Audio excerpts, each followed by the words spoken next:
First 3 నెలలు ఎంతైతే ఇంపార్టెంటో డెలివరీకి లాస్ట్ చివరి నెల ఏదైతుందో అది కూడా అంతే ఇంపార్టెంట్. ఆ టైంలో ఎలాంటి కేర్ తీసుకోవాలి? ఫుడ్ విషయానికి వస్తే ఇంకా టెన్షన్ మొదలైపోతుంది. డెలివరీ టైం దగ్గరకు వస్తుంది అని చెప్పి ఫుడ్ చాలామంది స్కిప్ చేస్తూ ఉంటారు. ఎలాంటి కేర్ తీసుకుంటే బాగుంటుంది మ్యామ్ ఆ టైంలో? లాస్ట్ 3 మంత్స్ ఎవరికైనా ప్రెగ్నెన్సీలో అన్నిటికంటే క్రూషియల్ టైం.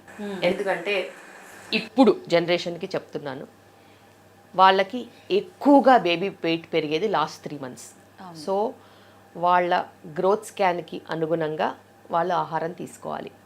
గ్రోత్ స్కాన్లో నార్మల్ వచ్చింది వెయిట్ అంటే వాళ్ళు తీసుకునే ఆహారం పౌష్టిక విలువలు అన్నీ కరెక్ట్గా ఉన్నట్టు మీరు అలాగే మెయింటైన్ చేసుకోవాలి.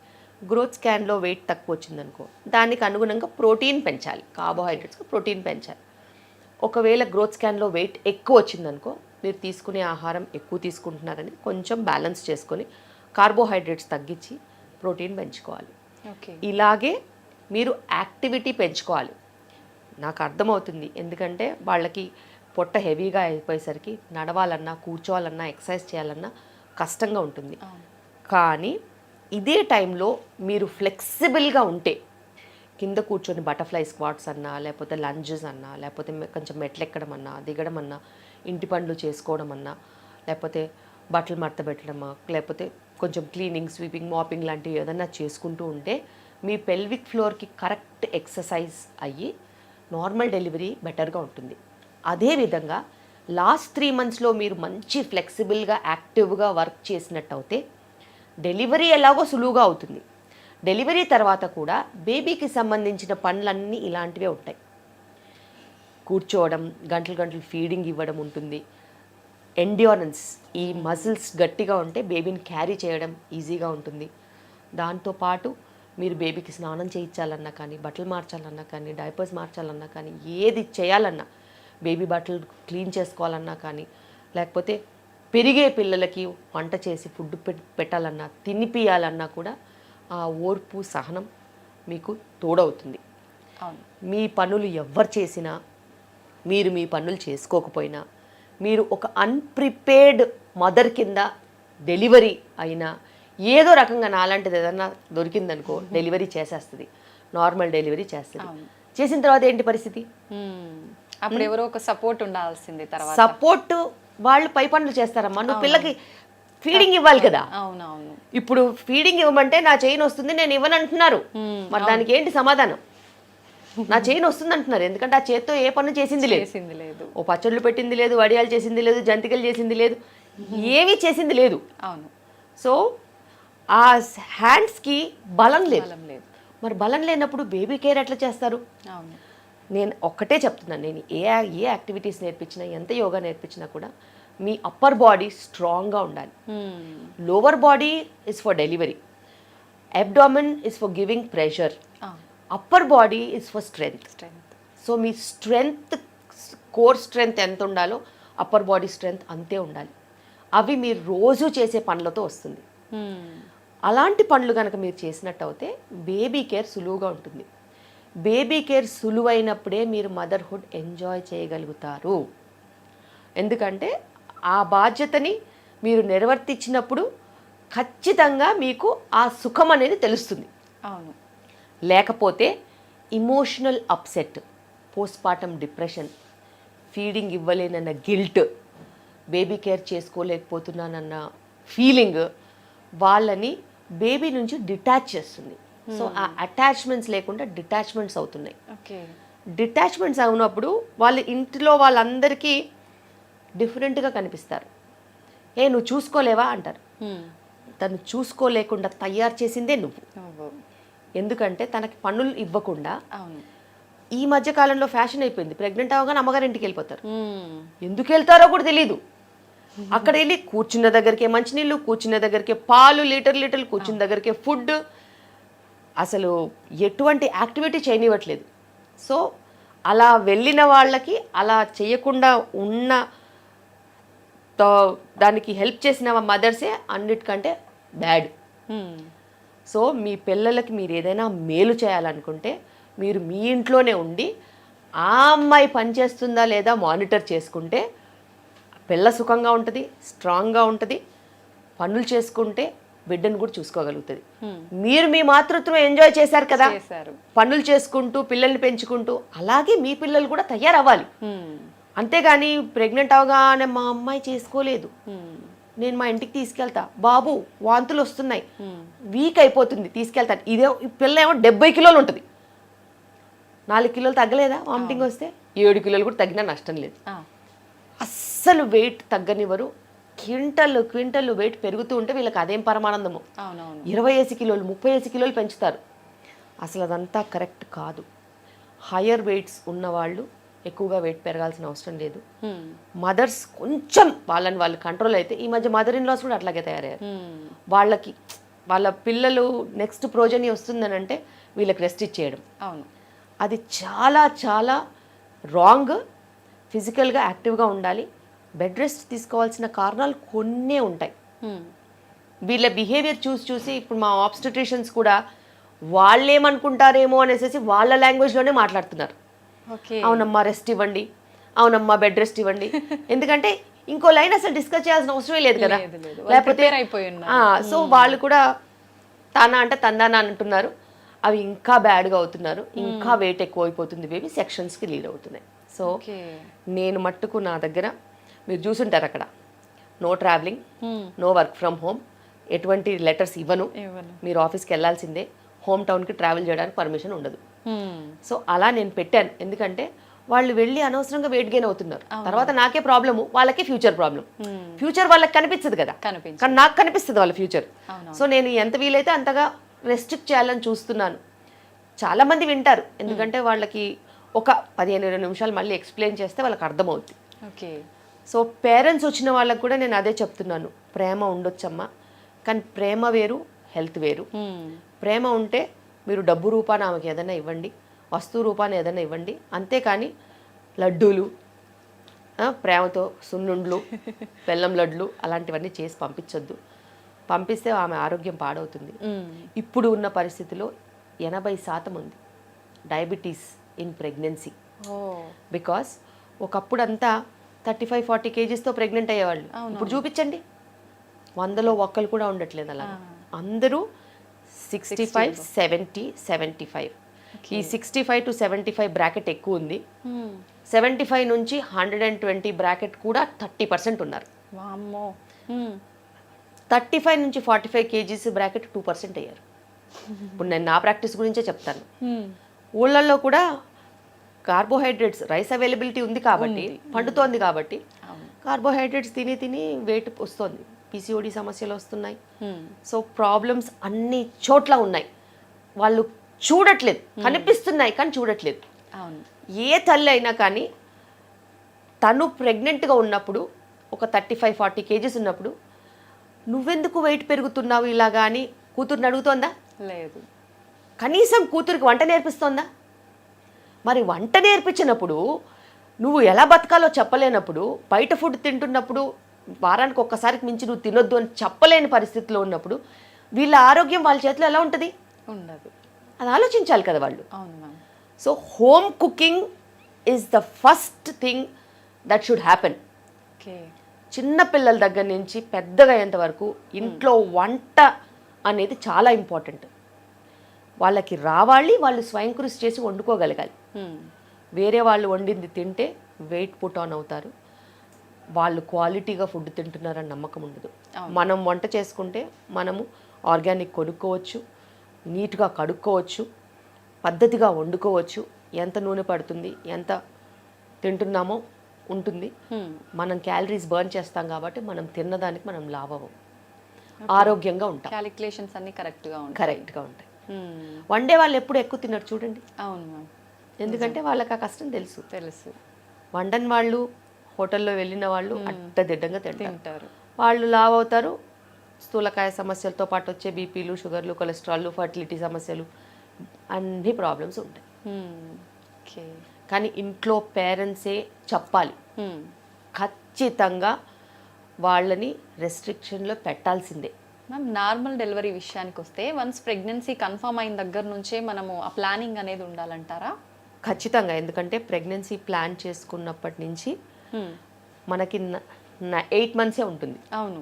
ఓకే, ఏదైనా అలవాటు అవ్వాలి అని అంటే అంత టైం పడుతుంది. లేకపోతే దేవుడు అనేవాడు ఓవర్ నైట్ ఇచ్చేయచ్చుగా పిల్లల్ని, చేయొచ్చు. అవును. అంతేగా. ఇప్పుడు 9 months జరిగే గ్రోత్ ఓవర్ నైట్గా కూడా ఇచ్చేయచ్చుగా, ఏముంది అందులో. అంతే. సో అన్ని మంత్స్ ఎందుకు ఇస్తాడు అని అంటే ఒక మనిషి మారడానికి, ఒక బేబీ గ్రో అవ్వడానికి, ఒక మదర్ ఫిజికల్గా మెంటల్గా సెట్ అవ్వడానికి, ఒక ఫ్యామిలీలో ఇది ఇమడడానికి, ఒక ఫాదర్ కింద రెడీ అవ్వడానికి, ఆ జర్నీ అనేది లేకపోతే వేస్ట్. అవును. ఆ జర్నీలో ఎన్నో రకాల అనుభూతులు, ఎన్నో రకాల మంచి చెడులు ఉంటాయి. అవును. ప్రెగ్నెన్సీలో వైఫ్ని ఎలా చూసుకుంటే వైఫ్ జీవితాంతం గుర్తుపెట్టుకుంటుంది. డెలివరీలో నువ్వు వైఫ్కి ఎంత మంచి సపోర్ట్ ఇస్తే నిన్ను జీవితాంతం గుర్తుపెట్టుకుంటుంది. డెలివరీ అయిన తర్వాత వైఫ్కి ఎంత సపోర్ట్ ఇస్తే as a person emotional binding అనేది ఉంటుంది. సో అవన్నీ కూడా మనకి లైఫ్ లాంగ్ ఉండే మెమరీస్. దాన్ని కలిసి చేస్తే ఆ బాండింగ్ అనేది ఫర్దర్గా డెవలప్ అవుతుంది. అవును. సో విడివిడిగా చేస్తే నాకు సంబంధించింది కాదు నీకు సంబంధించిందంటే అది ఎక్కువ రోజులు నిలబడదు. ఖచ్చితంగా రెస్పాన్సిబిలిటీ అనేది ఇద్దరిపైన ఉండాలి. ఖచ్చితంగా. కానీ అబ్బాయిలు చాలా మంది అంత సపోర్ట్గా ఉండరు కదమ్మా. చాలా వరకు ఈ జనరేషన్ ఉంటున్నారు. ఎందుకంటే నేను చూస్తున్నాను కదా, వాళ్ళు చెకప్స్కి వస్తారు, యోగా క్లాసెస్కి వస్తారు, ఓకే, ఈవెంట్స్కి వస్తారు, ట్రైన్ అవుతారు, డెలివరీ టైంలో లేబర్ సపోర్ట్ వస్తారు, ఓకే, నొప్పి ఉన్నప్పుడు కొంచెం మసాజెస్కి హెల్ప్ చేస్తారు, డెలివరీ అయిన తర్వాత బేబీ కేర్కి కూడా హెల్ప్ చేస్తున్నారు, మదర్ రెస్ట్ తీసుకునేలాగా వాళ్ళు కూడా వర్క్ చేసుకుంటూ హెల్ప్ చేస్తున్నారు. సో అలా మార్పు అనేది రావాలి. అవును. ఎందుకంటే ఇప్పుడు ఆడవాళ్ళు మగవాళ్ళు ఇద్దరూ వర్క్ చేస్తున్నారు కాబట్టి ఇద్దరూ ఇంటి పని చేసుకోవాలి, ఇద్దరూ పిల్లల బాధ్యత తీసుకోవాలి. సో ఇప్పుడు జనరేషన్ ఖచ్చితంగా చేంజ్ అవుతున్నారు, అందులో డౌట్ లేదు. వాళ్ళ ఇంట్లో వాళ్ళ మదర్ ఏం చెప్పినా నీకెందుకురా ఈ పని అని చెప్పినా కూడా వాళ్ళ మదర్ది వింటూ సరే అమ్మా అని అంటూ మళ్ళీ భార్య దగ్గరకు వచ్చి సపోర్ట్ అనేది ఇస్తున్నారు. బికాస్ అటు నో అని చెప్పరు, ఇటు నో అని చెప్పరు. వాళ్ళు లౌక్యంగా ఉండాలంటే ఇద్దరికి నో చెప్పొద్దు, ఇద్దరూ చెప్పింది ఫాలో అవ్వాలి, తనకి నచ్చింది తను చెయ్యాలి. తన బాధ్యత పిల్లల వైపు ఈక్వల్గా ఉంది కాబట్టి తను బిడ్డలని ఖచ్చితంగా చూసుకోవాల్సిందే, ఇంటి పని కూడా ఖచ్చితంగా చేయాల్సిందే. ఓకే మ్యామ్, నార్మల్ డెలివరీ అవ్వాలి అని అంటే కొంతమందికి పెయిన్స్ వాటంతట అవే రావు, ఇంజెక్షన్స్ ద్వారా పెయిన్స్ వస్తూ ఉంటాయి. అంటే అలా వచ్చిన వాళ్ళకి కూడా నార్మల్ డెలివరీ అయ్యే అవకాశాలు ఉంటాయా మ్యామ్?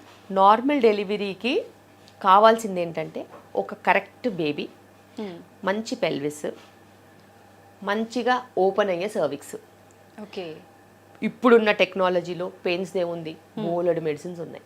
అవును. ఓకే, ఎప్పుడైతే వాళ్ళ బేబీ హెడ్ కిందికి వచ్చేసి సర్విక్స్ అనేది 2 centimeters అలా ఓపెన్ అయ్యి దారి అనేది మంచిగా ఓపెన్ అయినప్పుడు మేము 37-38 weeks అయిపోయిన తర్వాత, యూజువల్గా 38 weeks అయిపోయేసరికి ఇదంతా అవుతుంది, వాళ్ళని అడ్మిట్ చేసుకొని సేఫ్గా ఉమ్మునీరు అది పడిపోకుండా బ్లీడింగ్ అయ్యి ఇంట్లో ఏదో కంగారు పడిపోయి ఇలా కాకుండా నేనైతే ఫైండింగ్స్ మంచిగా ఉంటే అడ్మిట్ చేసుకొని నెక్స్ట్ డే నా పర్యవేక్షణలోనే నైట్ అంతా కొంచెం ఎక్సర్సైజెస్ చేయించి కాస్త రెస్ట్ ఇచ్చేసేసి డే టైంలో డెలివరీస్ చేస్తాను. ఓకే, అలాగే మనకి వాళ్ళకు కూడా ఒక సెక్యూరిటీ ఉంటుంది, అవును, సేఫ్టీ ఉంటుంది, కంగారు ఉండదు, ఏదైనా ఎమర్జెన్సీలు ఏమన్నా అయిపోతుందని భయం ఉండదు. అలాగని కొంతమంది 37-38 weeks 39 weeksలో కూడా లేబర్లో వచ్చేస్తారు. సెకండ్ డెలివరీస్ వాళ్ళందరూ ఇలా లేబర్లో వస్తూ ఉంటారు, వాళ్ళనే యథావిధిగా డెలివరీ చేస్తాం. అలా. ఓకే, చాలామంది పెద్దవాళ్ళు కూడా చెప్తుంటారు వెంటనే పెయిన్స్ రాగానే హాస్పిటల్కి వెళ్తే నార్మల్ డెలివరీస్ చాలా తక్కువగా చేస్తుంటారు, పెయిన్స్ ఎక్కువ వచ్చిన తర్వాత వెళ్దాము అని చెప్పి. దాని గురించి ఏం చెప్తారు? బేసిక్గా మీరు చూస్ చేసుకునే డాక్టర్ నార్మల్ డెలివరీస్ చేస్తుందా లేదా చాలా ఈజీ కనుక్కోవడం. నార్మల్ డెలివరీస్ చేసే వాళ్ళ దగ్గరికి వెళ్తే వాళ్ళు చేస్తారు. ఓకే, అండ్ ఎప్పుడైనా కూడా డెలివరీస్ అనేది ఒక వ్యవస్థలో వచ్చే మనుషులను బట్టి జరిగే పరిణామాలు ఉంటాయి. మనుషులు కరెక్ట్గా లేరనుకో ఆ వ్యవస్థలో నార్మల్ అయ్యేవి కూడా అవ్వవు. మనుషులు కరెక్ట్గా వచ్చారనుకో వ్యవస్థలో అలాగే డెలివరీ రేట్ మేనేజ్ అవుతుంది. సో అంతమందిలో ఒక్కరు భయపడినా చాలు, ఆ భయపడిన వాళ్ళ డ్యూటీలో అన్ని సెక్షన్స్ అవ్వడానికి. సో అలా కాకుండా ఒకరికి మీరు బాధ్యత ఇచ్చారనుకో, వాళ్ళే మీకు పర్యవేక్షిస్తారు. మీకు నార్మల్ డెలివరీ అయ్యేలాగా యాంటీనేటల్ కేర్ ఉంటుంది, డెలివరీ అప్పుడు కేర్ ఉంటుంది, మీ బాధ్యత కింద పోస్ట్ డెలివరీ కూడా కేర్ ఉంటుంది. సో మీరు చూస్ చేసుకోవాలి, ఎందుకంటే అది దాచలేము అసలు. ఇప్పుడు మీరు చెకప్స్కి వెళ్ళారు, ఒక దగ్గర కూర్చున్నారు, 4-5 వచ్చారు, మీకేం డెలివరీ అయింది, మీకేం డెలివరీ అయింది, మీకేం డెలివరీ అయింది చెప్తారు కదా. అవునవును.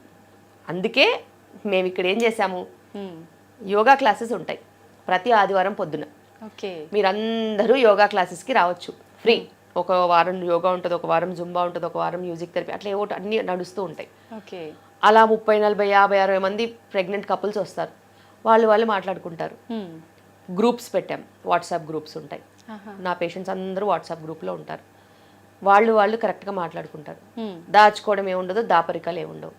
ఎవరు డెలివరీ అయితే వాళ్ళు స్టోరీ పెడతారు. ఎవరు డెలివరీ ఎలా అయిందో వాళ్ళు పెడతారు. వాళ్ళందరూ గ్రూప్గా ఉంటారు కాబట్టి వాళ్ళు మాట్లాడుకుంటారు. వాళ్ళ ముందు వీళ్ళు నార్మల్ డెలివరీ అయితే వీళ్ళకి కూడా మేము అవుతామని ధైర్యం ఉంటుంది. సో అలా ఒకవేళ సెక్షన్ అవుతే ఎందుకేందో తెలిసిపోద్ది కదా, తెలుస్తుంది రీజన్. ఇది ఒక రీజన్ వల్ల అయింది, నాకు ఆ రీజన్ లేదు. సో అలా మనము ట్రాన్స్పరెన్సీ మెయింటైన్ చేసామనుకో, అసలు మనకి హెడేక్ ఉండదు, వాళ్ళకి ఏమవుతుందో అని భయం ఉండదు. అందరూ మంచిగా డెలివరీలు అవుతూ ఉంటే వాళ్ళు మేము అడ్మిట్ అయ్యాం కదా, ఇంక రేపటికి ఈ టైంలో డెలివరీ అయిపోతామని వాళ్ళు పక్కాగా ధైర్యంగా ఉంటారు అంతే. ఓకే మ్యామ్, చాలామంది ప్రెగ్నెంట్ లేడీస్ మెంటల్గా ఫ్యామిలీ ఇష్యూస్ వల్ల కానివ్వండి, ఇంకేదైనా సరే డిప్రెషన్లో ఉంటుంటారు. ఆ ఎఫెక్ట్ అనేది పుట్టబోయే బేబీ పైన పడుతుందంటారా మ్యామ్? డెఫినెట్గా. బేబీ అనేది మీ పరిస్థితులకి అతీతంగా పెరగదు. మీ పరిస్థితి ఎలా ఉంటుందో బేబీ మీద అదే ప్రభావం ఉంటుంది. మీరు అన్యోన్యంగా మంచిగా ఒక మంచి కుటుంబ వ్యవస్థలో గనక అలా పెరిగితే బేబీస్ కూడా అంతే ప్రశాంతంగా అంతే మంచిగా ఉంటారు. మీరు కూడా కొట్లాట్లు, కలహాలు, గొడవలు, మనస్తాపాలు, మనస్పర్ధలతో పెరిగితే బేబీకి కూడా అలాంటి యాటిట్యూడ్ అనేది డెవలప్ అయ్యే ఛాన్స్ ఉంటుంది. ఎందుకంటే మనకు పూర్వకాలం నుంచి తెలుసు, గర్భిణీ స్త్రీ చుట్టుపక్కల ఏమవుతుందో అదే గర్భంలో ఉన్న శిశువుకి వెళ్తుందని. అందుకే మంచి చూడాలి, మంచి వినాలి, మంచి మాట్లాడాలి, మంచి ఆలోచించాలి, మంచి చదవాలి, మంచి రాయాలి. ఈ మంచి అనేది చాలా ఇంపార్టెంట్. ఓకే, ఇప్పుడు ఏమవుతుందంటే హస్బెండ్ వైఫ్ని ఒక జత కింద కలిసి ఉండనివ్వట్లేదు.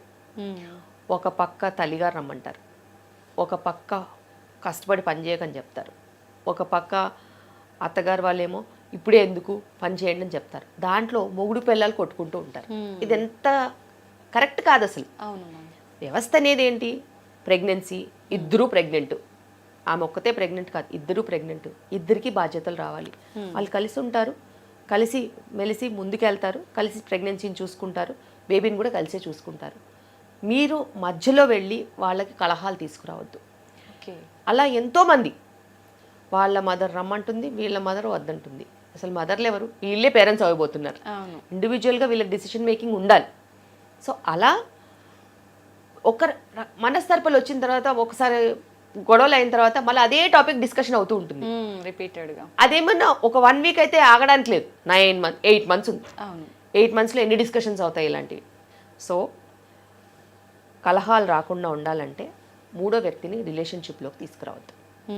మీరిద్దరూ డిసైడ్ చేసుకొని మీకు ఏది బెస్టో మీరు అది చెయ్యాలి. ప్రెగ్నెన్సీని ఒక మంచి అనుభూతి కింద ఇద్దరు టుగెదర్ గనక ముందుకు వెళ్ళినట్టు అయితే ఇద్దరికి మంచి మంచి మెమరీస్ ఉంటాయి. కలిసి హెల్ప్ చేసుకుంటే రెడీ అయ్యి ఫొటోస్ దిగొచ్చు, కలిసి వాకింగ్కి వెళ్ళొచ్చు, వంట చేసుకోవచ్చు, ఒకరికొకరు ఫుడ్ తినిపించుకోవచ్చు, బేబీతో మాట్లాడవచ్చు, బేబీకి ఒక బుక్ రాయొచ్చు. ఇలా చెప్పుకుంటూ పోతే 1,00,000 ఉన్నాయి. ఇవన్నీ పక్కన పెట్టి నాకు శ్రీమంతం ఎప్పుడు చేస్తారు, ఎక్కడ చేస్తారు, ఎంతమందిని పిలుస్తారు, వాళ్ళు తెచ్చుకునే కోల్డ్ కాఫీ ఫీవర్తో ఈమె సిక్ అవుతుంది. సో అన్వాంటెడ్ మెటీరియల్ చాలా నడుస్తుంది. అవును. సో నాకు తెలిసి శ్రీమంతం చేసుకుందామని కిలోమీటర్లు ప్రయాణం చేసి బిడ్డను కోల్పోయిన వాళ్ళు కూడా ఉన్నారు. నేనైతే అసలు అలౌ చేయను. శ్రీమంతానికి 5 చాలు, హైదరాబాద్లో చేసుకోండి అంతే. మీకు ఏదైనా మెమరీలా చేసుకోవాలనుకుంటే ఆమె టయర్డ్ అవ్వకుండా ఓ 2 అవర్స్లో ఏదైనా ప్రోగ్రామ్ చేసుకోండి తప్పితే దానికోసం ప్రయాణం చేసి అవును. అక్కడికి వెళ్ళి వాళ్ళు చేసినవన్నీ తిని షుగర్ పెంచుకుని 4 కిలోలు పెరిగి డయాబెటిక్ కింద వెనక్కి వస్తున్నారు. ఎవరి బాధ్యత? మీకే ఇబ్బందులు అప్పుడు. వాళ్ళకే ఇబ్బంది. నేను చెప్తాను, వాళ్ళకి ముందు కనిపించదు ఫ్యూచర్, వెళ్ళొచ్చాక బాధపడతారు. అవునవును.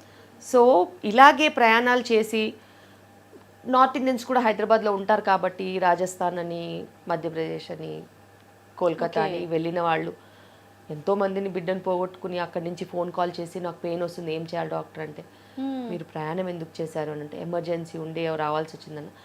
ఒక ప్రెగ్నెంట్ ఉమెన్కి ఎమర్జెన్సీ అంటూ ఏముండదు. ప్రెగ్నెన్సీయే ఎమర్జెన్సీ. ఇంకా వేరే ఎవరన్నా ప్రయాణం చేయొచ్చు కానీ ప్రెగ్నెంట్ ఉమెన్ నేను అలౌ చేయను. ఎందుకంటే నేను అలాంటి ఎక్స్పీరియన్సెస్ చూశాను కాబట్టి. ఒకప్పట్లాగా సర్విక్స్లు స్ట్రాంగ్గా లేవు, అంతా కల్తీ ఫుడ్, అంత స్ట్రాంగ్గా బాడీస్ లేనప్పుడు మనం వాటికి అన్నెసెసరీ ఛాలెంజెస్ ఇవ్వద్దు. ఓకే మ్యామ్, డెలివరీ టైం దగ్గర వచ్చే కొద్దీ కడుపులో బేబీ మూమెంట్స్ తగ్గుతుంటాయి అని చెప్తుంటారు. నిజంగా అలా జరుగుతుందంటారా, లేక అది వాళ్ళ అపోహ అంటారా? లేదు, ఎప్పుడైనా కానీ డెలివరీ సమయం వచ్చేసరికి ఉమ్మునీరు అనేది కొంచెం తగ్గుతూ ఉంటుంది. ఉమ్మునీరు తగ్గినప్పుడు అది స్వతహాగా బ్లడ్ సప్లై ప్లసెంటా కొంచెం మెచ్యూర్ అవుతూ ఉంటే వాటర్ అనేది కొంచెం తగ్గుతుంది. తగ్గినప్పుడు బేబీ మూవ్ అవ్వడానికి ఎక్కువగా ప్లేస్ ఉండదు కాబట్టి కొంచెం మూమెంట్స్ కొంచెం రెస్ట్రిక్ట్ అవుతాయి. అండ్ బేబీస్ కూడా చాలా తెలివిగా కొన్ని గంటలు ఎక్కువ పడుకుంటాయి. సో మూమెంట్స్ లేకపోయేసరికి మదర్ కంగారు వచ్చేస్తాయి.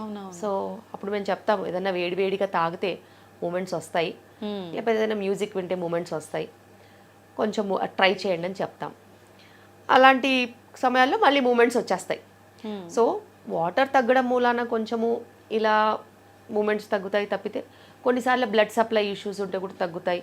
అవన్నీ రేర్ సిచ్యువేషన్స్, మనము స్కాన్లలో కనుక్కోవచ్చు.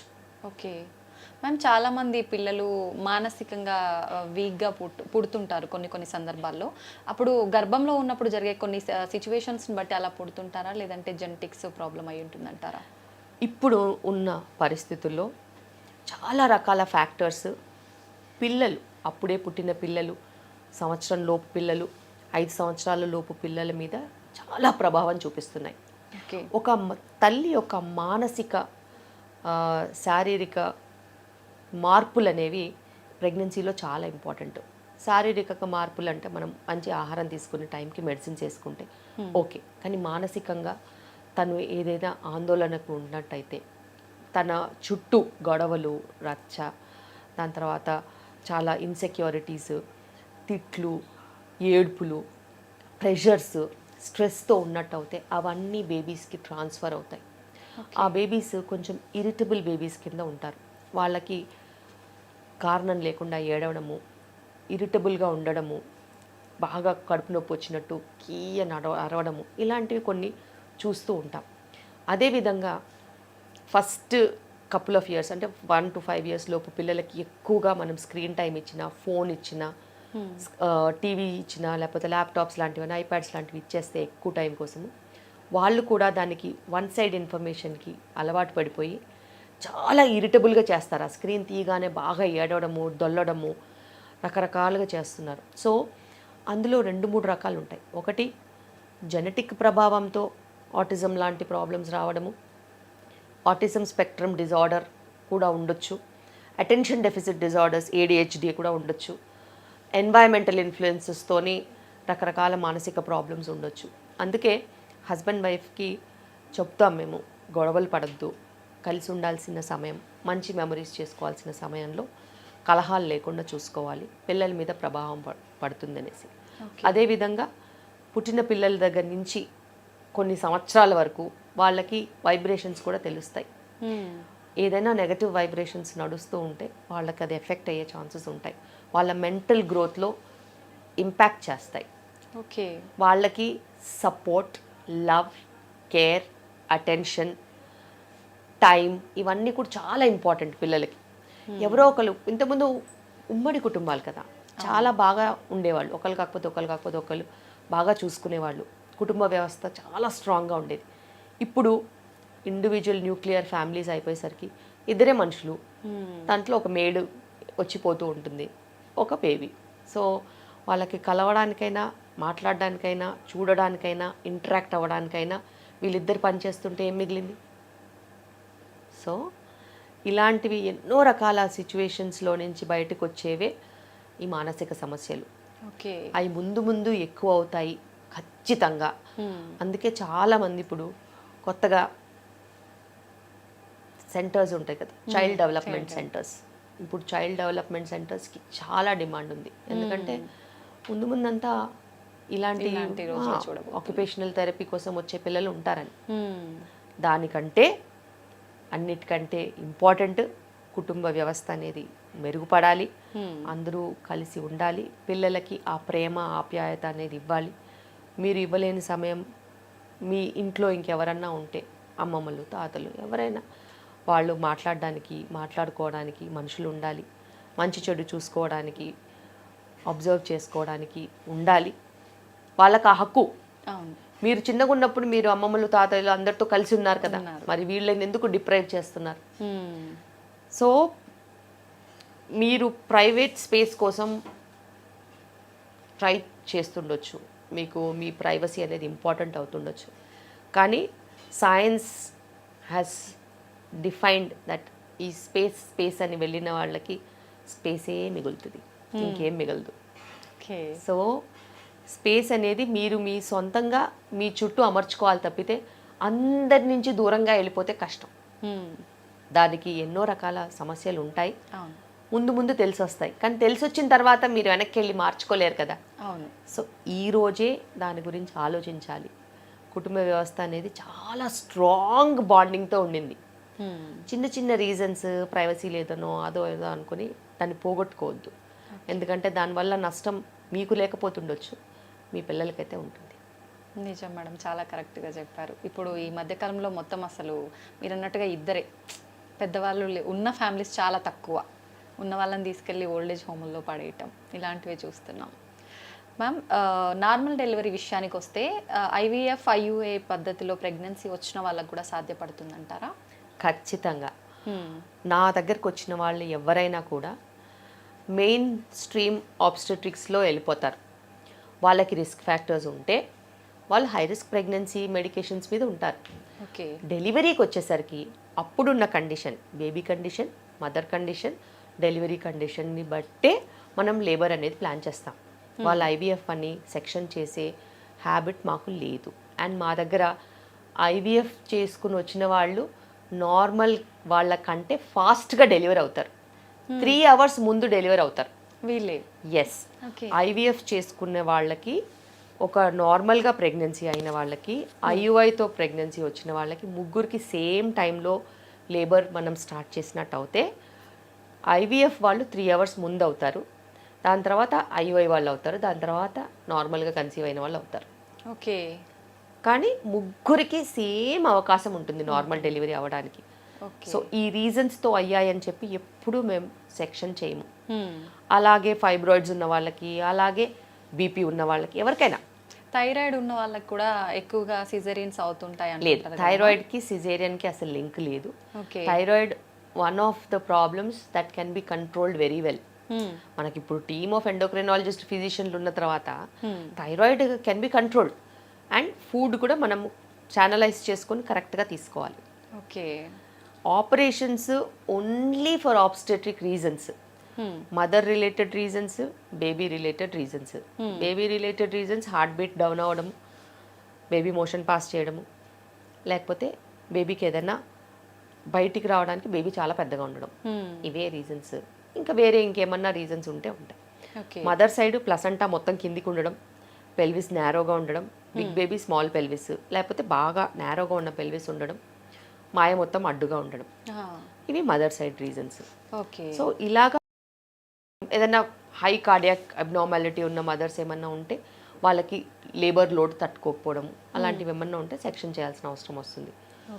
లేకపోతే ట్రిప్లెట్స్ లాంటివి ఏదన్నా ఉంటే తప్పితే, ట్విన్స్ కూడా ఒక బేబీ హెడ్ డౌన్ ఉంటే నార్మల్ అవుతుంది, ఆ ప్రాబ్లం లేదు. సో ఇలా కొన్ని స్పెసిఫిక్ రీజన్స్ తప్పితే మనము వేరే ఏమీ రీజన్స్ ఉండవు. ఓకే. ఒకప్పటి కాలంలో అయితే ట్విన్స్ అయినా కూడా ఖచ్చితంగా నార్మల్ డెలివరీ అంటే వాళ్ళకి తెలిసేది కాదు కదా, ఇప్పుడు తెలిసి భయం ఇండ్యూస్ చేసి ముందు నుంచే పెడుతున్నారు. ఓకే. ఓకే. సో ఆ భయంతోనే సగం టైమ్స్ గ్రో అవ్వట్లేదు. అవునవును. ఇప్పుడు బిడ్డ ఇద్దరు బిడ్డలు ఉన్నా కానీ ప్రెగ్నెన్సీ గ్రో అయ్యే ఛాన్సెస్ ఉన్నాయి. మనం తీసుకోవాల్సిన జాగ్రత్తలు తీసుకునే టైంకి తీసుకోవాలంతే. ఓకే. అలా. సో నేను దెబ్బతిన్నాను కాబట్టి నేను ట్విన్స్ వాళ్ళకి ప్రత్యేకంగా కొంచెం కేర్ ఎక్కువ తీసుకొని వాళ్ళకి ఎక్కువగా ఎన్ఫోర్స్ చేసి మానిటర్ చేసుకుని వాళ్ళకి నార్మల్ డెలివరీ అవకాశం ఉంటే కూడా నేను నార్మల్ డెలివరీస్ చేస్తాను. Okay ma'am. ప్రెగ్నెన్సీ అనగానే చాలా రకాల మూడ్ స్వింగ్స్ ఉంటుంటాయి. ట్విన్స్ విషయానికి వస్తే ఫుడ్ కానీ ప్రతి ఒక్కటి కూడా ఎక్కువ తీసుకోవాల్సి ఉంటుందా అనే ఒక సందేహం చాలా మందిలో ఉంటుంది. ఎలా ఉంటుంది వీళ్ళకి వాళ్ళకి డిఫరెన్స్ అని ఎలా ఉంటుంది మ్యామ్? బేసిక్గా ఒక పాతకాలంలో ఆడవాళ్ళు బేసిక్గా వంట అదంతా చేసి ఇంటి పని అదంతా చేసి మగవాళ్ళందరూ తిన్నాక మిగిలిపోయిన ఫుడ్ తినేవాళ్ళు. సో వాళ్ళకి న్యూట్రిషన్ అనేది ఉండేది కాదు. ఓకే. అండ్ ఇంట్లో అందరికన్నా లాస్ట్గా తినేవాళ్ళు. ఫస్ట్ తినే ప్రెగ్నెంట్ ఉన్నా కూడా ఫస్ట్ తినే క్వశ్చనే లేదు లాస్ట్. ప్రీవియస్ కొన్ని జనరేషన్స్ చూసినట్టయితే మీ మదర్ వాళ్ళకు కూడా అదే పరిస్థితి ఉంది. కానీ ఇప్పుడు అలా కాదు. ఇప్పుడు మీరు వంట చేసుకోవచ్చు, మీ చాయిస్ ఆఫ్ ఫుడ్ మీరు తినొచ్చు, మీరు డాక్టర్ చెప్పింది తినొచ్చు, మీరు అందరికన్నా ముందు తినొచ్చు. సో ఫుడ్ అసలు క్రైటీరియానే కాదు నా పేషెంట్స్కి వచ్చేసరికి. ఇప్పుడు పల్లెటూర్లలో కూడా ప్రెగ్నెన్సీ అని అంటే వాళ్ళకి కొంచెం స్పెషల్గా చూసుకోవడం, పెట్టడం, ఫుడ్ సర్వ్ చేయడం, ఆ ప్రయారిటీ ఇవ్వడం అనేది చేస్తున్నారు. అవును. కానీ వాళ్ళు ఒక్కటి గుర్తుపెట్టుకోవాలి ఏంటంటే ప్రెగ్నెన్సీలో 300 క్యాలరీస్ కంటే బేబీకి ఎక్స్ట్రా అవసరం లేదు. ఓకే. సో అట్లా 2 బేబీస్ అనుకున్నా కానీ 600 క్యాలరీస్ కంటే ఎక్కువ లేదు. ఇప్పుడు తినడమే 3000 క్యాలరీలు పైన తింటున్నారు. నిజం. పని మట్టుకు 1000 క్యాలరీస్ కూడా వర్క్ బర్న్ చేసే పని చేయట్లేదు. లేదు. అవును. సో ఈ లెక్క అండర్ న్యూట్రిషన్ క్వశ్చన్ లేదు, రైట్ న్యూట్రిషన్ ప్రశ్న అనేది ఉంటుంది. మంచి ప్రోటీన్ తీసుకోవాలి, కార్బోహైడ్రేట్స్ కూడా కాంప్లెక్స్ కార్బ్ తీసుకుని వైటమిన్స్ న్యూట్రిషన్ ఉన్న ఫ్రెష్ ఫుడ్ తీసుకుంటే బాగుంటుంది. ఓకే. అండ్ ఈ పచ్చళ్ళతో అన్నం తినడాలు ఇలాంటివి ఎక్కువ చేయొద్దు. Because nutritionally 0 calories. జ్యూసులు తాగేయడాలు వీటి వల్ల ఎటువంటి లాభం ఉండదు. ఒక ఫ్రూట్లో ఉన్న లాభము ఎప్పుడూ జ్యూస్లో రాదు. So pregnant women stop drinking juices. So ఇది చాలా చాలా ఇంపార్టెంట్. పీనట్స్లో ఉన్న వాల్యూ న్యూట్రిషన్ ఆల్మండ్స్లో కూడా సేమ్ ఉంటుంది. So almonds, walnuts, cashew nuts ఇవన్నీ తినాల్సిన అవసరం లేదు. ఉత్త పల్లీల్లో కూడా అంతకన్నా ఎక్కువ బలం ఉంటుంది. సో ప్రిఫరెన్షియల్ ట్రీట్మెంట్ అవసరం లేదు. బేసిక్గా ఉన్న దాంట్లోనే మనం శుభ్రంగా తినొచ్చు. అండ్ ట్విన్స్ కూడా అబ్బోమంటూ న్యూట్రిషన్ ఏమి అక్కర్లేదు, కానీ హెవీనెస్ ఉంటుంది కాబట్టి వాల్యూమ్ ఆఫ్ ఫుడ్ ఒకేసారి పోదు. సో స్మాల్ క్వాంటిటీస్ ఓపిక్గా కొంచెం ఫ్రీక్వెంట్గా తీసుకోవాలి. ఓకే. మెడికల్ కేర్ చాలా ఇంపార్టెంట్ ట్విన్స్లో ఉంటుంది. ఓకే. డెలివరీ విషయానికి వస్తే వాళ్ళకు వీళ్ళకు అంటే సేమ్ ఇబ్బందులే ఉంటాయా మ్యామ్? ఎప్పుడైనా కానీ డెలివరీ అనేది డెలివరీ అయిన తర్వాత కొన్ని కాంప్లికేషన్స్ ఉంటాయి. లేబర్కి ముందు, లేబర్ అండ్ డెలివరీ అయిన తర్వాత. లేబర్కి ముందు ఏంటి, స్థూలకాయ సమస్యలు ఉన్న వాళ్ళకి బీపీ, షుగర్లు ఉండి ప్రీటర్మ్ డెలివరీస్ కానీ, ఇన్ఫెక్షన్స్ ఉన్న వాళ్ళకి ప్రీటర్మ్ డెలివరీస్ కానీ, ఇలా అవి కొన్ని సమస్యలు. లేబర్లో ఉన్నప్పుడు నార్మల్ బేబీస్ నార్మల్గా అవడము, బిగ్ బేబీస్ కొంచెం టైం పట్టడము అలా ఉంటుంది.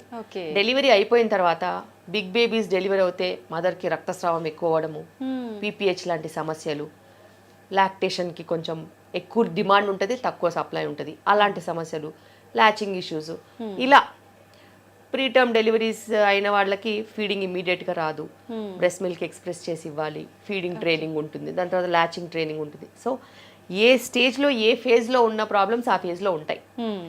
దాన్ని మనము పద్ధతిగా నేర్చుకుని మన లైఫ్ స్టైల్లో ఇముడ్చుకుని ముందుకెళ్ళాలి. ఓకే. డెలివరీ అయిన ఫస్ట్ వీక్లో తల్లి ఎలాంటి కేర్ తీసుకోవాలి ma'am? First of all delivery అయిన తర్వాత తను బేబీని హ్యాండిల్ చేయగలగాలి, ఫిజికలీ, మెంటలీ ఆల్సో.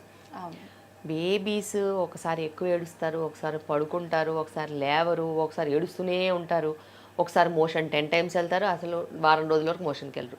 సో మెంటల్గా మదర్ స్ట్రాంగ్గా ఉండాలి. ఎందుకంటే బేబీస్ ట్రైన్ అవుతారు. కానీ ఇప్పుడు బేబీస్ ఏం చేస్తున్నాయి, చాలా ఇంటెలిజెంట్ బేబీస్ మదర్ని ట్రైన్ చేస్తున్నాయి. నేను నిన్ను ల్యాచ్ చేయను, నువ్వు నాకు టాప్ ఫీడ్ ఇచ్చేయి, నువ్వు నాకు నోట్లో అలా పోసేయాలంతే, బాటిల్ పెట్టేసి సప్ప సప్ప సప్ప సప్ప లాగేస్తాయి. లాగేస్తాయి. ఫీడింగ్ తీసుకోమనండి, ల్యాచ్ కూడా చేయవు, ఇలా తిప్పేస్తాయి. సో మీరు మీ బేబీస్ని ట్రైన్ చేయాలి, మీ బేబీస్ మిమ్మల్ని కాదు. అండ్ మెంటల్గా స్ట్రాంగ్గా ఉండాలి. ఎందుకంటే ఫీడింగ్ ఈజ్ న్యూ కాబట్టి, మీరు లర్నింగ్ ఫేజ్లో ఉన్నారు కాబట్టి మీరు కొన్ని నేర్చుకోవాలి. బేబీకి కూడా కొంచెం కంఫర్ట్ ఇవ్వాలి, ఆ పొజిషనింగ్ అదంతా అర్థం అవ్వాలి. లాక్టేషన్ సపోర్ట్ తీసుకోవచ్చు కావాలనుకుంటే. నేర్చుకుంటూ ఉంటే మీరు అలవాటు అవుతారు. అమ్మో నొప్పి, అమ్మో అలసట, అమ్మో చేయి నొప్పి ఇలాంటివి ఏవి దరిదాపుల్లో రానివ్వద్దు. నేను చేయగలుగుతాను, నా వల్ల అవుతుంది, నా బేబీ నాకు చాలా ఇంపార్టెంట్, నేను బేబీ కోసం ఏమైనా చేస్తాను, నా బేబీ నా కోసము అకామిడేట్ అవుతుంది, ఇద్దరం సుఖంగా నెక్స్ట్ ఫ్యూ మంత్స్ మా జర్నీ మేము ముందుకు తీసుకెళ్తాం. ఇలాంటి వర్డ్సే ఆలోచించాలి. నా వల్ల అవ్వట్లేదు, బేబీ తాగట్లేదు అంటే బేబీ తాగదు.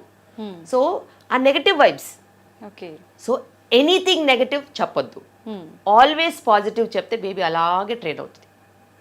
అండ్ బేబీ మనం ఏం చెప్పినా అర్థం చేసుకోగలుగుతుంది. బికాస్ బేబీ మీ వాయిస్ రికగ్నైజ్ చేస్తుంది, బేబీ మీ ఇమోషన్స్ రికగ్నైజ్ చేస్తుంది, బేబీ మీ ఫీల్ రికగ్నైజ్ చేస్తుంది, బేబీ మీ టచ్ రికగ్నైజ్ చేస్తుంది. So they are very intelligent and they know everything. So అలాంటప్పుడు నువ్వు పాజిటివ్ ఇమోషన్స్ ఇస్తే బేబీ నీకు అనుగుణంగా ట్రైన్ అవుతుంది.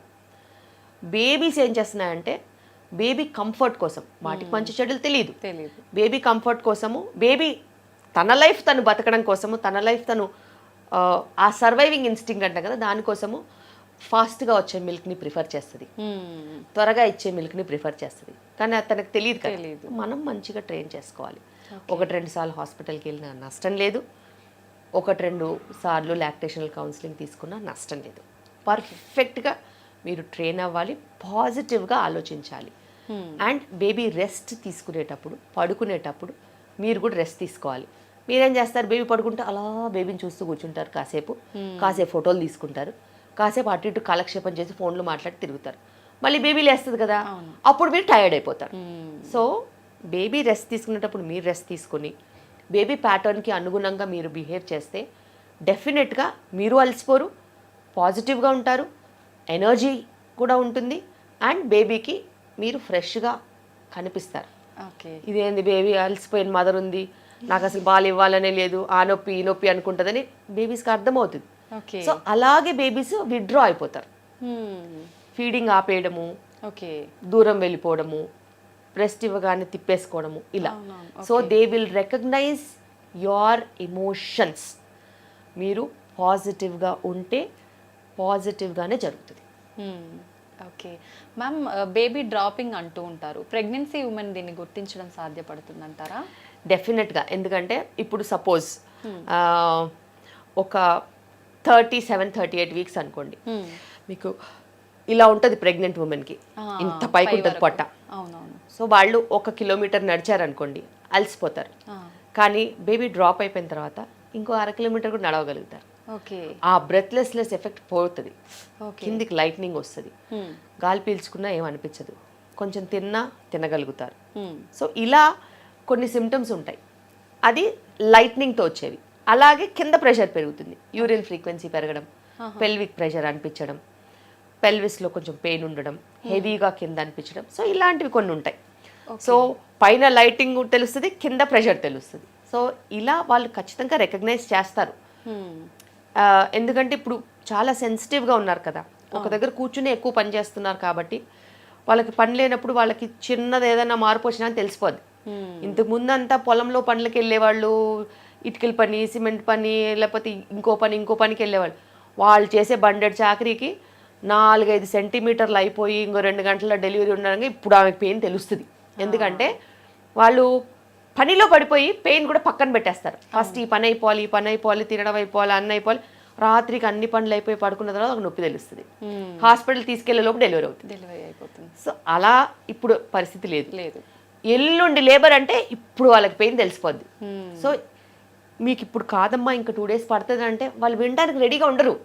ఐఎమ్ హ్యావింగ్ పెయిన్ అంటే ఇది పెయిన్స్ కాదు, జస్ట్ ఫాల్స్ పెయిన్స్. ఒక 2 days తర్వాత ఒరిజినల్ పెయిన్స్. 2 days ఇలా ఉంటుందా, నా వల్ల కాదు, నేను 2 days ఇలా ఉండే. అసలు ఆ టైం మీరు ఓపికతో ఉంటే డెఫినెట్గా ప్రోగ్రెస్ అవుతుంది. అసలు నిజంగా లేబర్ పెయిన్కి నార్మల్ పెయిన్ని ఎలా గుర్తించవచ్చు మేడం? డిఫరెన్స్ ఏముంటుంది? ఖచ్చితంగా చాలా డిఫరెన్స్ ఉంటుంది. ఎందుకంటే నార్మల్ పెయిన్ అనుకో ఒక షాక్ లాగా వస్తుంది, మేబీ 5 నిమిషాలు 10 నిమిషాలు అరగంట గంట ఉంటుంది, మళ్ళీ వెళ్ళిపోద్ది. ఓకే. లేబర్ పెయిన్ అనుకో వచ్చిన పెయిన్ ఇంత ఫోర్స్తో వస్తుంది, నెక్స్ట్ ఒక అరగంటకి ఇంత అవుతుంది, దాని తర్వాత ఇంకో అరగంటకి ఇంత అవుతుంది, keeps on increasing, step up అవుతుంది. ఓకే. ఫోర్స్ స్టెప్ అప్ అవుతుంది, పెయిన్ ఇంక్రీజ్ అవుతుంది, ఫ్రీక్వెన్సీ ఇంక్రీజ్ అవుతుంది, అండ్ పెయిన్ వచ్చినప్పుడు డ్యూరేషన్ కూడా ఇంక్రీజ్ అవుతుంది. సో దానికి దీనికి చాలా తేడా ఉంటుంది. ఓకే. మీకు ఏమైనా చిన్న పెయిన్ ఉన్నప్పుడు చెప్తే వింటారు. నిజంగా లేబర్ పెయిన్స్ వచ్చినప్పుడు కూర్చోలేరు, నించోలేరు, మీరు ఏం కాదు అని చెప్తే మిమ్మల్ని కొడతారు. సో బేసిక్గా అంత చిరాగ్గా, అంత ఇరిటేటింగ్గా, అంత సివియర్గా ఉన్నప్పుడు ఆ మొహంలోనే అర్థమైపోద్ది ఓకే. ఎవరు లేబర్ పెయిన్స్తో వచ్చారో, ఎవరు ఫాల్స్ పెయిన్స్తో వచ్చారో అంత దూరంలో కూడా గుర్తుపడతాను నేను. ఓ. సో చూడగానే గుర్తుపడతాం.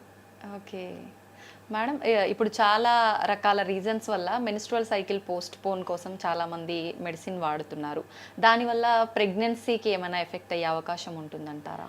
ఫస్ట్ ఆఫ్ ఆల్ మెన్స్ట్రువల్ సైకిల్స్ని డిస్టర్బ్ చెయ్యకూడదు. ఎందుకంటే మెన్స్ట్రువల్ సైకిల్ అనేది ఒక న్యాచురల్ బ్యాలెన్స్గా వెళ్ళేది. ఫస్ట్ ఈస్ట్రోజన్ ఫేజ్, దాని తర్వాత ఈస్ట్రోజన్ అండ్ ప్రొజెస్ట్రాన్ ఫేజ్ రెండు పడిన తర్వాత పీరియడ్ వస్తుంది.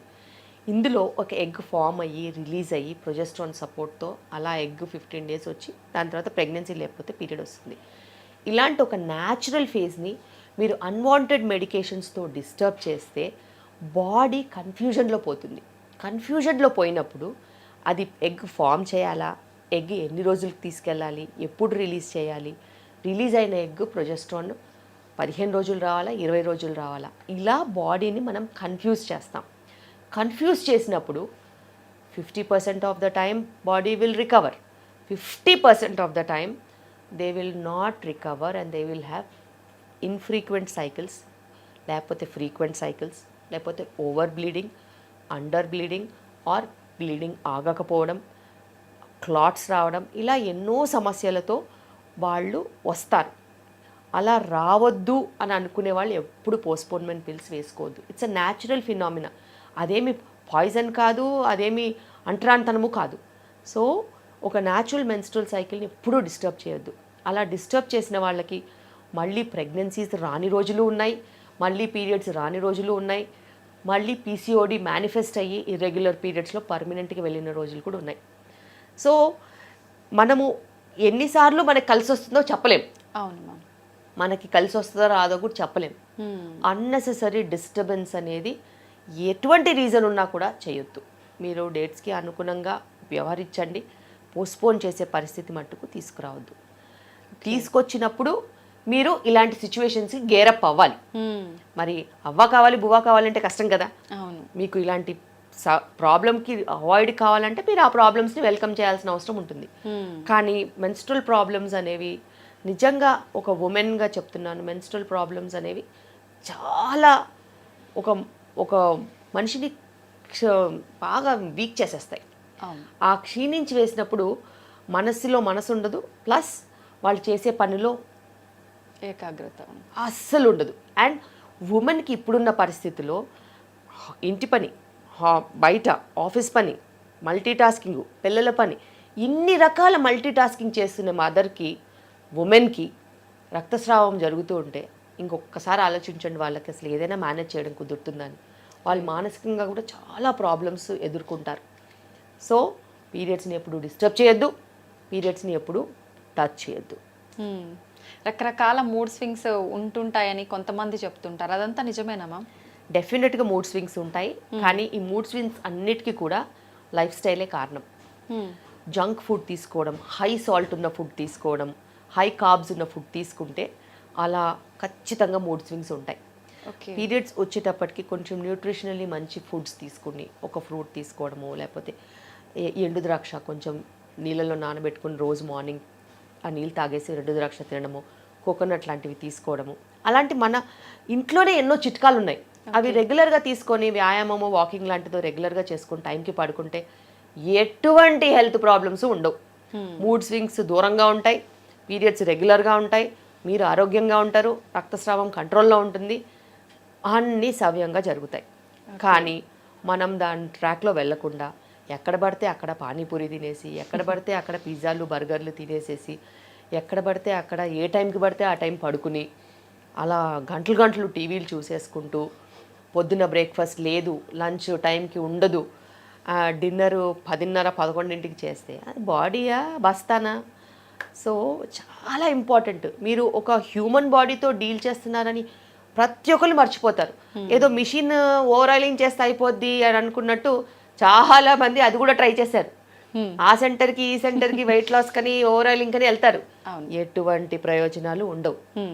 మన బాడీని ఒక మంచి పవిత్ర గ్రంథం కింద రోజువారీగా మెయింటైన్ చేస్తే అప్పుడే అది మనకి సహకరిస్తుంది. ఒక పుణ్యక్షేత్రం కింద చూసుకుంటేనే అది మనని కాపాడుతుంది. అది మనము బురదలో పడేసామనుకో అంతే, ఆ ఎఫెక్ట్ ఖచ్చితంగా చూపిస్తుంది. ఖచ్చితంగా రివర్స్ ఫాస్ట్గా కొడుతుంది. మంచి కావడానికి కొన్ని సంవత్సరాలు పడుతుంది, చెడు 6 నెలల్లో అయిపోద్ది. సో ఎప్పుడైనా గుర్తుపెట్టుకోవాలి. చాలా మంది వస్తూ ఉంటారు, ఇన్ని సంవత్సరాల నుంచి నువ్వు బాడీని అబ్యూస్ చేసావు, దాన్ని నానా రకాలుగా హింస పెట్టావు, నీకు టైం పడుతుంది రికవర్ అవ్వడానికి. నెక్స్ట్ వీకే వస్తారు, ఇంకా బెటర్ అవ్వలేదు డాక్టర్. వీక్ కాదమ్మా, కొన్ని సంవత్సరాలు పడుతుంది. నువ్వు ఎట్లా సంవత్సరాలు అబ్యూస్ చేసావో అన్నే సంవత్సరాలు పడుతుంది బెటర్ అవ్వడానికి.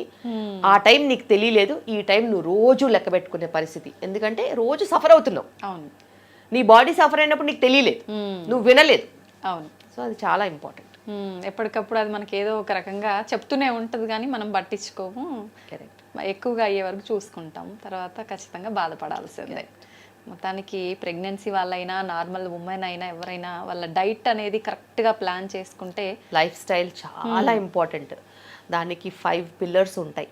ఓకే. ఒకటి డయట్, రెండోది మంచి సప్లిమెంట్స్ తీసుకోవడం. ఇప్పుడు ఎవ్వరూ ఎండకి వెళ్ళట్లేదు. అవును ma'am. Vitamin D supplements mandatory అయ్యాయి. మూడోది వ్యాయామం, దానికి మించినది ఇంకేదీ లేదు. ఫిజికల్గా ఫిట్ ఉంటే ఇంటి పని అంతా చేసుకుంటారా, అదే వ్యాయామం. ఓకే. ఇంటి పని చేసుకోకుండా పని మంచి పని చేస్తుంది, వంట మంచి కుక్ చేస్తుంది అంటే మీరు జిమ్కి వెళ్ళినా కూడా లాభం ఉండదు. ఎందుకంటే మీరు తాగే కొబ్బరి నీళ్ళు 500 క్యాలరీస్ ఇస్తాయి, లీటర్ తాగుతున్నారు ఈ మధ్య రోజుకి. అవును. సో 550 క్యాలరీస్ పర్ 100 ml వేసుకున్నా కూడా 500 క్యాలరీస్. ఓకే. జిమ్ములో 1.5 గంట వర్కౌట్ చేస్తే 100 క్యాలరీసే బర్న్అవుట్ అవుతాయి. 100, 150. సో వాళ్ళకి తెలియదు, లీటర్లు తాగేస్తున్నారు. మూడోది ఎక్సర్సైజ్. నాలుగోది నిద్ర కరెక్ట్గా ఉండడం. బాడీకి రిపేర్ అవ్వడానికి మనం టైం ఇవ్వాలి. నిద్రలేమి సమస్యలు మనకి రివర్స్ ఫాస్ట్గా కొడతాయి. నిద్ర అనేది ఈ శరీరానికి నెక్స్ట్ డేకి రెడీ అవ్వడానికి ఇచ్చే రిపేర్ మెకానిజం. ఓకే. మీరు 7:30-8 గంటల తినేసి 10 గంటలకంతా పడుకోకపోతే నెక్స్ట్ డే మీకు దెబ్బతీస్తుంది. అలా కాన్సన్ట్రేషన్ తగ్గిపోద్ది. ఇప్పుడు ఏంటంటే పిల్లలు కూడా 1 గంట వరకు మేల్కుంటున్నారు. దడప అంటే అనుకోవచ్చు, కానీ that is not the right way. మేమంతా 7:30-8 కంతా పడుకున్న వాళ్ళం. ఇప్పటికి కూడా 9-9:30 అంతా పడుకోవాల్సిందే. పని ఉంటే తర్వాత లేసి వెళ్ళిపో, నీకు సంబంధం లేదు. కానీ డేలో lights off, 9-9:30 lights off, you go to sleep. Lights on ఉన్నంత వరకు నిద్రపోయే సమస్య లేదు, స్క్రీన్స్ ఆన్ ఉన్నంత వరకు నిద్రపోయే సమస్య లేదు. 7-8 o'clock screens of, dinner finish, 9 o'clock lights off. చీకట్లో ఏం చేస్తావు చేసుకోమని. అంతే. స్క్రీన్ లేకుండా ఏం చేస్తారు, మంచి నిద్రపోతారు. సో అదే correct. 5th and the main one, stress.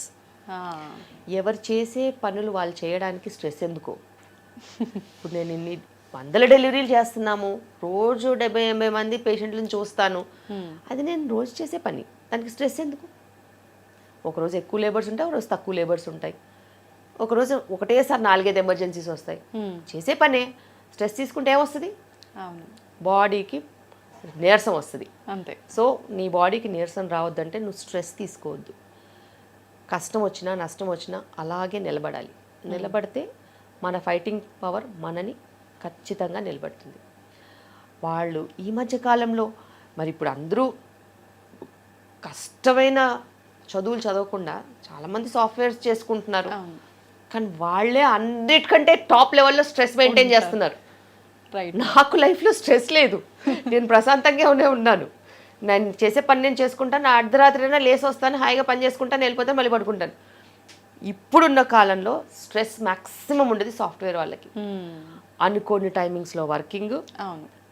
అనుకున్నంతకన్నా ఎక్కువగా లోడ్ తీసుకోవడము, మైక్రో మేనేజ్మెంట్, చాలామందిని మేనేజ్ చేయాలి కాబట్టి వాళ్ళకి రకరకాల స్ట్రెస్ఫుల్ సిచ్యువేషన్స్. అందరూ స్ట్రెస్ అని వస్తారు, ఇదేనికమ్మా స్ట్రెస్ అని అడుగుతాను నేను. మ్మ్. నాకు అర్థం కాలేదు, నువ్వు ఏమన్నా అర్ధరాత్రి ఎమర్జెన్సీస్ ఉంటాయి నీకంటే నువ్వు ఎవరన్నా ప్రాణం కాపాడుతున్నావా, పోనీ ఎవరైనా కార్డియాక్ సర్జన్ లాగానో నాలాగానో కత్తి మీద సాంలాగా డెలివరీలు చేస్తున్నావా, ఇద్దరు ప్రాణాలు నీ చేతిలో ఉన్నాయంటే ఏమీ లేదు. మ్మ్. మరి నీకు ఎందుకమ్మా స్ట్రెస్ అని అడుగుతాను. నథింగ్, రీజన్ లేకుండా స్ట్రెస్, ఆ. రీజన్ లేకుండా స్ట్రెస్. సో అదొక పెనుభూతంలాగా తయారైంది. అవును మ్యామ్. సో స్ట్రెస్ మేనేజ్మెంట్కి కూడా ఇప్పుడు రకరకాల టెక్నిక్స్ చెప్పాల్సి వస్తుంది. ఒక పెయింటింగో, ఒక మ్యూజిక్కో, లేకపోతే రిలాక్సేషనో, ఒక హాలిడేనో, ఒక ఫోటోగ్రఫీ, ఇట్లాంటి ఏదైనా హాబీ కల్టివేట్ చేసుకుంటే మీ స్ట్రెస్ మేనేజ్ అవుతుందని మనం చెప్పాల్సిన పరిస్థితి వస్తుంది. వచ్చింది. కానీ స్ట్రెస్ మేనేజ్ అయితే ఈ 4 ఈ స్ట్రెస్ మీదనే బేస్డ్ ఉంటాయి. నువ్వు స్ట్రెస్డ్గా లేవనుకో, అవును. నువ్వు టైంకి తింటావు, అవును. టైంకి పడుకుంటావు, పడుకుంటావు, అంతో ఇంతో వ్యాయామం చేసుకుంటావు, అంతే. సప్లిమెంట్స్ మర్చిపోవు. సో నువ్వు స్ట్రెస్ఫుల్గా ఉంటే ఈ 4 పడిపోతాయి. అదొక్కటే మెయిన్ పిల్లర్ అయిపోయింది. So okay. ఆరోగ్యానికి 5 సూత్రాలు. అది మంచిగా ఉంటే బాగుంటాం, అది బ్రేక్ అయిందంటే దెబ్బతింటాం. Over a period of time collapse అవుతాం. ఓకే. సో ఇప్పుడున్న ప్రతి ఒక్క ప్రాబ్లం, అది డయాబెటీస్ అయితేనేమి, బీపీ అయితేనేమి, కొలెస్ట్రాల్ అయితేనేమి, క్యాన్సర్స్ అయితేనేమి, లేకపోతే యాక్సిడెంట్స్ అయినా కూడా, ఎనీథింగ్, అవును. It is related to micro management of these 5 things. మ్మ్. ఇవి సరిగ్గా లేకపోతే